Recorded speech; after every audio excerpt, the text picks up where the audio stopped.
తెలుగు రాష్ట్రాల్లో అతిపెద్ద lift manufacturer lifts dealership కూడా ఇవ్వబడును. Welcome to Suman TV. విదేశీ విద్య అంటే ఫస్ట్ వినబడే పేరు అమెరికా. అమెరికాలో లక్షల మంది విద్యార్థులు మన వాళ్ళు చదువుకునేటువంటి పరిస్థితులు వస్తాయని ఎవరో కూడా కల్లో కూడా ఊహించి ఉండరు. కానీ గత 5-6 ఏళ్లుగా చూస్తే ఈ నంబర్ విపరీతంగా పెరిగింది. ఇప్పుడు డొనాల్డ్ ట్రంప్ గవర్నమెంట్ ఫామ్ అయిన తర్వాత మొదటి రోజు నుంచి జరుగుతున్నటువంటి చర్చ ఇమ్మిగ్రేషన్ పాలసీలపైనే జరుగుతుంది. అలానే క్యాంపస్లో పనిచేసేటువంటి చదువుకునేటువంటి విద్యార్థులు అసలు పనిచేసేటువంటి అవకాశమే లేదని తేల్చి చెప్పేస్తున్నారు. ఇది ఒక గడ్డు పరిస్థితి అమెరికా చరిత్రలో అని విశ్లేషిస్తున్న వారు కూడా ఉన్నారు. దీనివల్ల నిజంగా ఎలాంటి ప్రభావం పడుతుంది, అక్కడ ఆ స్థాయిలో చర్యలు తీసుకునేటువంటి వాతావరణం ఉందా లేదా విశ్లేషించేటువంటి ప్రయత్నం చేద్దాం. మనతో పాటు ప్రముఖ ఎన్ఆర్ఐ అలానే అమెరికాలో సీనియర్ అటార్నీగా గుర్తింపు పొందినటువంటి కావేటి శ్రీనివాస్ గారు ఉన్నారు. కావేటి శ్రీనివాస్ గారు నమస్కారం. నమస్కారం సార్. ఏంటి అమెరికా అనేటువంటి ఒక డ్రీమ్ ఇక అది చెరిగిపోయినటువంటి కళ అనేటువంటి అభిప్రాయం వచ్చేస్తుంది. ఇమ్మిగ్రేషన్ విషయాల్లో కానీ కొత్తగా తీసుకొచ్చినటువంటి పాలసీల విషయంలో కానీ ముఖ్యంగా విద్యార్థులు వచ్చేటువంటి పరిస్థితి కూడా అమెరికాకి లేదు అనేటువంటి అభిప్రాయం వస్తుంది. ఒకవైపు ఇక్కడ సెంట్రల్ గవర్నమెంట్ ఏమో విదేశీ విద్యార్థులకి విదేశాలకు వెళ్ళి చదువుకునే విద్యార్థులకి రాయితీలు ప్రకటిస్తుంది. ఇవాళ కేంద్ర ప్రభుత్వం బడ్జెట్లో కూడా పెట్టారు. కానీ అక్కడేమో రానేమో అంటున్నారు. ఏంటి వాస్తవం ఏంటి, అసలు ఏం జరుగుతుంది అమెరికాలో? ఇక్కడ మనం ఒకటి అర్థం చేసుకోవాలండి. ఇప్పుడు వీళ్ళు అమెరికాలో పెద్ద బిజినెస్ ఏంటంటే ఎడ్యుకేషన్ అనేది. అంటే లక్షలలో స్టూడెంట్స్కి వీసాలు ఇస్తారు, గతంలో ఇచ్చారు, ఇస్తారు కూడా. ఎందుకు వీళ్ళు ఎడ్యుకేషన్ ఒక వ్యాపారం లాగా చూస్తారని. కానీ ఇక్కడ ఏంటంటే మనం వీసా తీసుకొని వెళ్ళేటప్పుడు మనం కౌన్సిలేట్కి చూపించాలి మన దగ్గర కాలేజీ ఫీజులు ఉన్నాయి, లివింగ్ ఎక్స్పెన్సెస్ కూడా ఉన్నాయని మనం అందరం కూడా చూపిస్తామండి. అంటే ఈ విషయం మనం అందరం తెలుసుకోవాల్సిన విషయం. వాళ్ళకేం చెప్తామంటే మేము అక్కడికి వెళ్ళి చదువుకొని మాకు ఫీజులతో పాటు మాకు లివింగ్ ఎక్స్పెన్సెస్ కూడా ఉన్నాయి అని చెప్పి చూపిస్తామండి. చూపించినప్పుడు వాళ్ళు వీసా ఇస్తారు. యూఎస్ఏ కానీ కెనడా కానీ ఆస్ట్రేలియా అన్ని యూరోపియన్ కంట్రీస్కి. అంటే మీరు పబ్లిక్ ఛార్జ్ అవ్వం, మేము అక్కడికి వెళ్ళి వేరే ఇల్లీగల్ పనులు చేయము, లేకపోతే గవర్నమెంట్ దగ్గర మేము ఇన్సూరెన్స్ తీసుకోము. పబ్లిక్ ఛార్జ్ అంటే ఇక్కడ సిటీ వాళ్ళు మున్సిపాలిటీ వాళ్ళు ఫుడ్ స్టాంప్స్ అని ఇస్తారండి. అంటే పావర్టీ గైడ్లైన్స్ కింద ఉన్న వాళ్ళకి భోజనాలకి వారానికి నెలకు టికెట్ కూడా ఇస్తారు మున్సిపాలిటీ వాళ్ళు, స్టేట్ వాళ్ళు. సో ఇలాంటి మేమేం తీసుకోము, పబ్లిక్ ఛార్జ్ అవ్వము అని చెప్పేసి వాళ్ళు నార్మల్గా మనం చూపిస్తేనే వీసాలు ఇస్తారండి. సో ఇప్పుడు మనం అక్కడ చూపించిన మరి బ్యాంక్ స్టేట్మెంట్లు ఇక్కడికి వచ్చిన తర్వాత ఒక సెమిస్టర్ ఫీజు కట్టి మేము మా దగ్గర డబ్బులు లేవు, మేము ఉద్యోగాలకు వెళ్తాం అంటే ఉద్యోగం చేసుకోమంటారు. ఏమంటారంటే క్యాంపస్లోనే జాబులు చేసుకోవాలి, క్యాంపస్ బయట చేసుకోకూడదు. అది యుఎస్లో అండి. ఒకవేళ యూకే లా, కెనడా, న్యూజిలాండ్ ఆ కంట్రీ లా చూస్తే మీరు 20 గంటలు అవుట్ సైడ్ ద క్యాంపస్ చేసుకోవచ్చు. అంటే that is the law of the land. కానీ ఇక్కడికి వచ్చే వరకు వాళ్ళు ఏం చేశారు, కాలేజీలలోనే పనిచేయండి అని చెప్పి లా పాస్ చేశారు. ఇక్కడికి వచ్చిన తర్వాత మన స్టూడెంట్స్ ఏమవుతున్నాయంటే ఇక్కడికి వచ్చిన తర్వాత వాళ్ళు క్యాంపస్లలో ఉద్యోగాలు లేవు ఫస్ట్ ఆఫ్ ఆల్. రెండో విషయం, మన పేరెంట్స్ మన వాళ్ళు ఇండియాలో ఉన్న వాళ్ళు అర్థం చేసుకోవాల్సింది ఏంటంటే కోవిడ్ తర్వాత, కోవిడ్ కంటే ముందు ఎలా ఉండేదంటే అండి లా 20 అవర్స్ మీరు క్లాస్ రూమ్కి వెళ్ళాలి ఫిజికల్గా. కోవిడ్ టైంలో ఏమొచ్చిందంటే పాలసీ, మీరు కొన్ని గంటలు క్లాస్ రూమ్లో ఉండండి, కొన్ని గంటలు ఇంట్లో నుంచి ఆన్లైన్లో చదువుకోండి అని లా తెచ్చారు. అంటే కోవిడ్ టైంలో పూర్తిగా కాలేజీలో క్లోజ్ చేశారు కనుక వాళ్ళు మీరు ఆన్లైన్లో చదువుకోండి అని కోవిడ్ టైంలో చెప్పారు. దాని తర్వాత కొన్ని వెసులుబాటు చేసి ఇమిగ్రేషన్ లాలో ఏమన్నారంటే చాలా యూనివర్సిటీస్కి సరే మీరు క్లాసులు ఆన్లైన్లో కండక్ట్ చేసుకోండి, వారానికి ఒకసారి 2 సార్లు స్టూడెంట్స్ వచ్చి క్లాసులో అటెండ్ అయ్యి అసైన్మెంట్లు తీసుకొని అసైన్మెంట్లు చెయ్యాలని ఆ లా తీసుకొచ్చారండి. అంటే ఇంతకుముందు 20 అవర్స్ క్లాస్ రూమ్లో ఉండేది కూడా తీసేసి మీరు ఇంట్లో నుంచే చదువుకోండి అని పెట్టారు. పెడితే ఏమైంది, ఇక్కడ అన్ని కాలేజీలో ఇక్కడ ఒకటి అర్థం చేసుకోవాల్సింది ఏంటంటే అండి, ఇక్కడ గవర్నమెంట్ మన దగ్గర ఎట్లయితే యూనివర్సిటీస్ ఉంటాయో, ఆంధ్ర యూనివర్సిటీ, నాగార్జున, ఉస్మాన్, ఇవి స్టేట్ యూనివర్సిటీస్ మనకు. అమెరికాలో కూడా స్టేట్ యూనివర్సిటీస్ ఉంటాయండి. అమెరికాలో స్టేట్ యూనివర్సిటీస్ ఉంటాయి, మున్సిపాలిటీ వాళ్ళు కూడా కాలేజీలు నడిపిస్తారు, ప్రైవేట్ యూనివర్సిటీస్ కూడా ఉంటాయండి. ఓకే. ఇప్పుడు మన దగ్గర కూడా ప్రైవేట్ యూనివర్సిటీ యాక్ట్ వచ్చేసింది కదండి, చాలా ప్రైవేట్ యూనివర్సిటీస్ ఇండియాలో కూడా వచ్చేసాయి. అదే విధంగా వీళ్ళు ప్రైవేట్ యూనివర్సిటీస్ కూడా ఇప్పుడు సెయింట్ జాన్స్ అనేది ఒక సంస్థ, క్యాథలిక్ సంస్థ, వాళ్ళకు యూనివర్సిటీస్ ఉంటాయి, హాస్పిటల్స్ ఉంటాయి. అలాగే ప్రైవేట్ ఇన్వెస్టర్స్ కూడా ఇక్కడ కూడా యూనివర్సిటీస్ పెట్టారు. సో యూనివర్సిటీస్ పెడితే వాళ్ళందరికీ కూడా ఇమిగ్రేషన్ వాళ్ళు పర్మిషన్ ఇచ్చారు, మీరు స్టూడెంట్స్ని తీసుకొని రావచ్చు అని. మరి ఇప్పుడు ప్రైవేట్ యూనివర్సిటీస్ బోల్డ్ అని వచ్చాయి, వాళ్ళందరూ సర్వైవ్ కావాలి కదా. సరే ఇప్పుడు అందరూ ఆన్లైన్లో క్లాసులు చదువుకోండి అని చెప్పారు. సో వీళ్ళు ఇప్పుడు ఫర్ ఎగ్జాంపుల్ న్యూయార్క్లో కాలేజ్ ఉంటే స్టూడెంట్ ఎక్కడో కాలిఫోర్నియాలో ఉంటారు. మరి మనం హైదరాబాద్లో కాలేజ్ ఉంటే మనం కాశ్మీర్లో ఉండి చదువుకోవచ్చా? హైదరాబాద్లోనే ఉండాలి కదా. మరి మన వాళ్ళు ఉండరు అలాగా, ఎక్కడెక్కడో ఉండి గ్యాస్ స్టేషన్లలో రెస్టారెంట్లో పనిచేస్తుంటారు. సో ఇక్కడ అంటే ఇక్కడ లోకల్ అమెరికన్స్ వాళ్ళ భావం, వాళ్ళ ఫీలింగ్స్ ఏమొచ్చాయంటే ఈ స్టూడెంట్స్ వచ్చి ఇక్కడ నార్మల్గా ప్రివైలింగ్ వేజ్ గంటకు $15,000 అండి. ఇప్పుడు మన దగ్గర కూడా ఇండియాలో కూడా prevailing wage act, minimum wage act అనేది మన దగ్గర ఉంది లేబర్ లాస్లో. వీళ్ళకు కూడా ప్రతి సంవత్సరం వాళ్ళు పెంచుతారు. ఈ సంవత్సరం లేబర్ డిపార్ట్మెంట్ ఏముంది, ఫెడరల్ లేబర్ అంటే $15 గంటకండి. సో వాళ్ళు ఎవరు పని చేసినా 15 ఇవ్వాలి. సో మన వాళ్ళు ఏం చేస్తున్నారు అంటే స్టూడెంట్స్ వచ్చి వాళ్ళు అనుకునేది ఈ రెస్టారెంట్లలో, గ్యాస్ స్టేషన్లలో వీళ్ళు కాలేజీలో చదువుకోవాల్సింది పోయి కాలేజీలలో జాబులు చేయాల్సింది పోయి బయట చేస్తున్నారు, ఈ ఉద్యోగాలు మాకు వచ్చే ఉద్యోగాలు పోతున్నాయి అనేది ఒక మూమెంట్, ఒక ఫీలింగ్ అనేది వచ్చింది, లోకల్ ఫీలింగ్. ఇప్పుడు ఎలాగైతే మన కేసీఆర్ గారు తెలంగాణ తీసుకురావడానికి ఆంధ్ర వాళ్ళు పోవాలి, ఆంధ్ర వాళ్ళు ఇది చేశారని ఎలాంటి నినాదం తెచ్చి పొలిటికల్గా సెంటిమెంట్ లేబట్టేసి చేసుకున్నాడు తెలంగాణని టీఆర్ఎస్ పార్టీ వాళ్ళు, అదే విధంగా ఇప్పుడు ట్రంప్ గారు కూడా మనకు Americans first, America manufacturing first అని ఒక నినాదంతో తీసుకొచ్చి రాజకీయాల్లో గెలిచారు. ఇప్పుడు థంపింగ్ మెజారిటీతో గెలిచారు వాళ్ళు. 2 హౌజ్లలో వాళ్ళ మెజారిటీ ఉందండి. సో ఇప్పుడు మరి అమెరికన్స్ కోసం తెచ్చాడు కదా, మన అమెరికన్స్ కు ముందు జాబులు రావాలి అని. సో దాని వల్ల ఏం చేశాడంటే అదొక రీజన్. రెండోది ఏమైందంటే ట్రంప్ గారు మొదటిసారి ఉన్నప్పుడు తను కొన్ని మార్పులు చేశారు, కానీ తన టర్మ్ అయిపోయిన తర్వాత మళ్ళీ బైడెన్ గారు వచ్చిన తర్వాత ఈ గేట్లన్నీ ఓపెన్ చేశారండి. తను ఉన్నప్పుడు ఏం చేశారంటే ఇప్పుడు ఈ మెక్సికో నుంచి, సౌత్ అమెరికా నుంచి చాలా మంది బార్డర్ క్రాస్ చేసి వస్తారు. వాళ్ళందరినీ కూడా తను ఉన్నప్పుడు అరెస్ట్ చేయించాడు. ఆ చిన్నపిల్లలతో వస్తే కూడా చిన్నపిల్లల్ని సపరేట్ చేసి, తల్లిదండ్రులను సపరేట్ చేసి చాలా మంది తల్లిదండ్రులను ఆయన పంపించేశాడు, అంటే పిల్లల్ని ఇక్కడ నుంచి. సో అది చాలా పెద్ద క్రిటిసిజం అయింది. అంటే అది ఒక రకంగా ఇల్లీగల్ ఇమిగ్రేషన్ కిందకి వస్తుంది కాబట్టి మనకు ఆ ప్రాబ్లం ఉండకపోవచ్చు కదా. మన వాళ్ళు కూడా అట్లా ఇల్లీగల్గా వచ్చిన వాళ్ళు ఎవరైనా ఉంటారా? ఉన్నారండి. ఇప్పుడు ఇక్కడ ఏమైందంటే అండి, ఇప్పుడు చాలా మంది స్టూడెంట్స్ కెనడాకు వెళ్ళారండి చదువుకోవడానికి వెళ్ళిన వాళ్ళు చదువుకోకుండా 8 లక్షల మంది ఇండియన్ స్టూడెంట్స్ అమెరికా బార్డర్ దాటి అమెరికాకు వచ్చేసారు. ఎట్లయితే మెక్సికన్స్ వచ్చారో మన వాళ్ళు కూడా కెనడా నుంచి బోర్డంత మంది స్టూడెంట్స్ అమెరికాకు వచ్చారు. అందులో పంజాబీ వాళ్ళు ఉన్నారు, గుజరాతీ వాళ్ళు ఉన్నారు, తెలుగు వాళ్ళు కూడా ఉన్నారు. సో మరి ఈ విషయం ఏ మీడియా వాళ్ళు కవర్ చేయరు. ఇక్కడ పేరెంట్స్ ఏం చేస్తారు, మన స్టూడెంట్స్ అన్ని అరెస్ట్ చేసి పంపించేస్తున్నారు. కానీ ఇంతవరకు మన స్టూడెంట్స్ని ఎక్కడికి వెళ్ళి వాళ్లకు హత్కడిలేసి కాళ్లకు బీడీలేసి వాళ్ళని మిలిటరీ విమానాల్లో పంపించిన దాఖలాలు ఇవ్వండి. కానీ మీడియాలో 8 లక్షల మంది బార్డర్ దాటేంత బలహీనంగా అమెరికన్ సెక్యూరిటీ సిస్టమ్ ఉందా? ఎందుకంటే ప్రపంచంలో బెస్ట్ అని చెప్పని అంటారు కదా. 8 లక్షల మంది ఇల్లీగల్గా వాళ్ళ కళ్ళు కప్పి ఆ దేశంలో చొరబడేటువంటి పరిస్థితులు ఉన్నాయా? కళ్ళు కప్పి రాలేదండి, వాళ్ళు బార్డర్స్ ఓపెన్ చేశారు. అంటే బైడెన్ గారు ఏం చేశారంటే బార్డర్ ఆయన హయాంలో ఓపెన్ చేశాడు.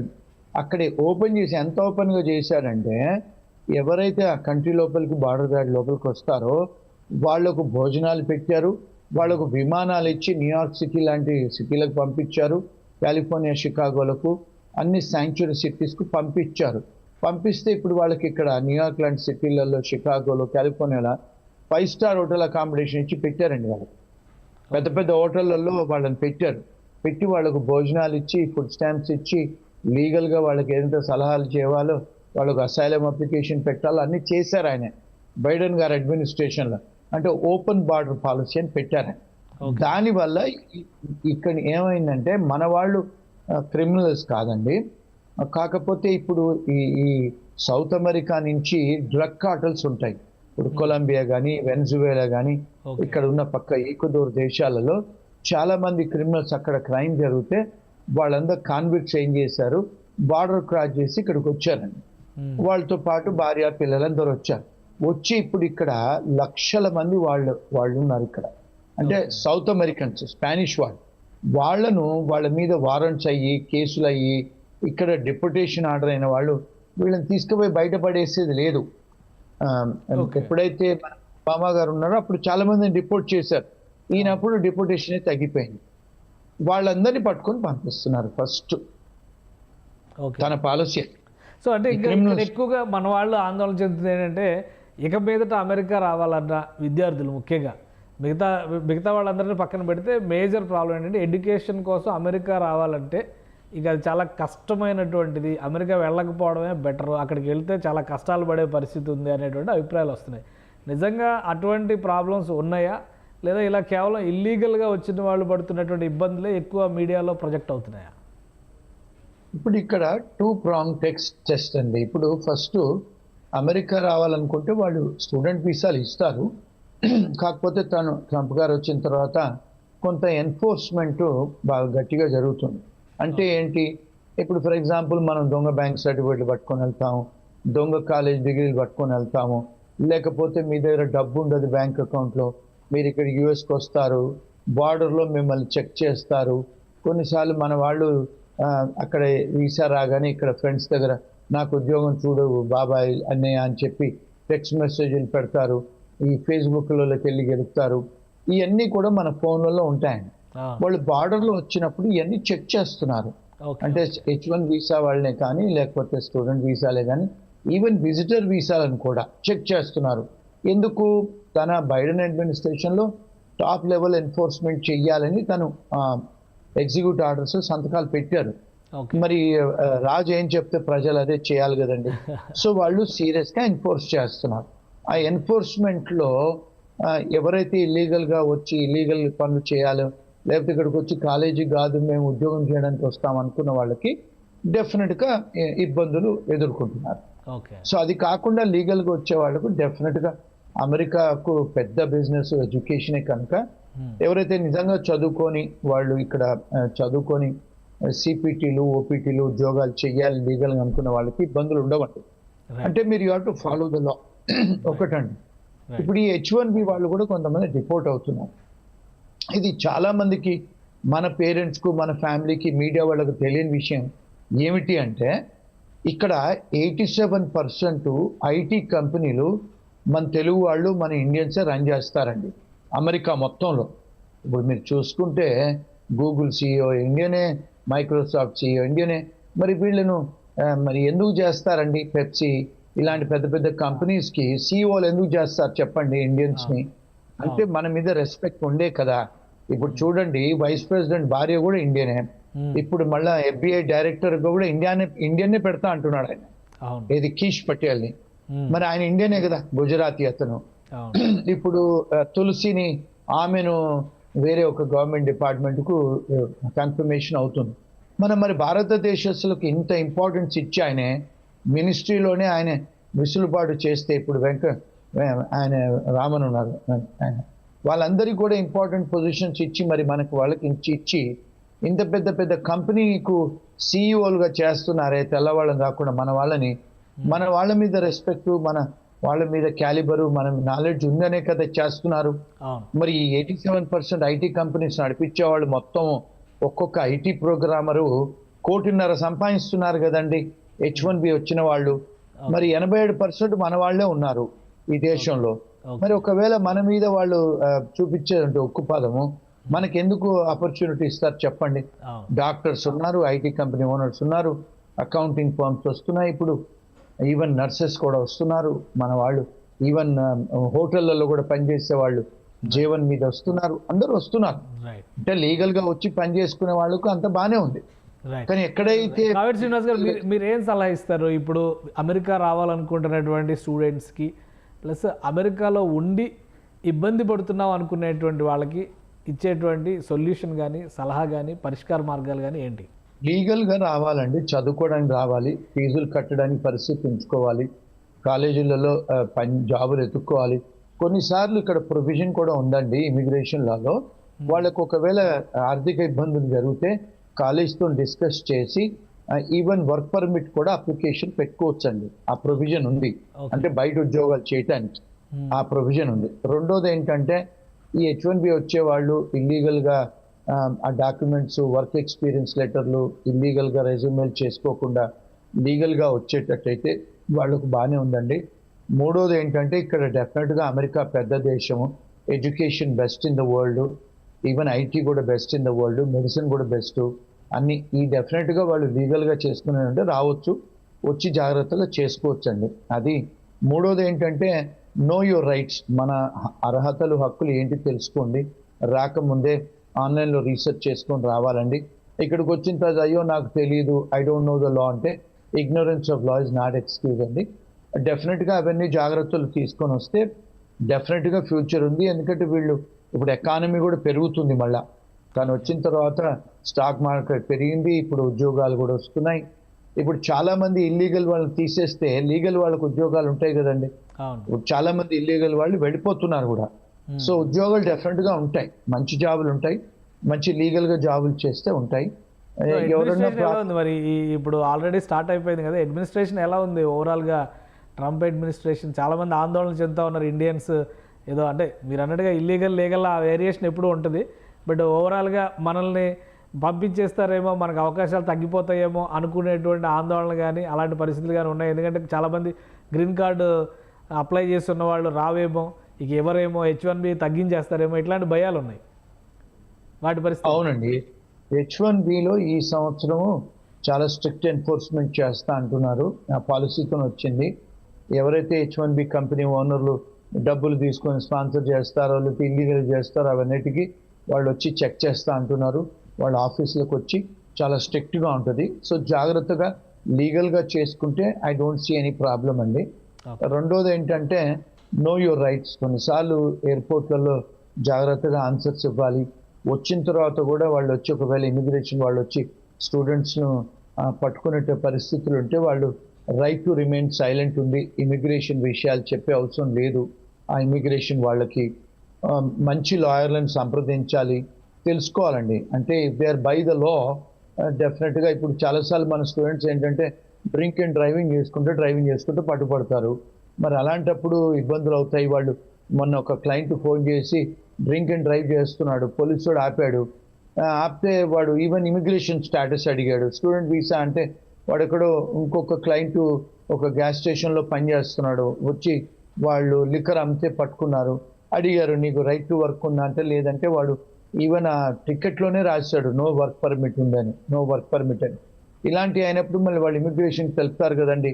సో ఇలాంటి చిన్న చిన్న మిస్టేక్స్ చేసుకోకుండా ఉంటే దే కెన్ బి ఓకేనండి. అంటే అంత లాలెస్నెస్ ఏం లేదు, బట్ డెఫినెట్గా ఇల్లీగల్ వాళ్ళని పట్టుకుంటున్నారు.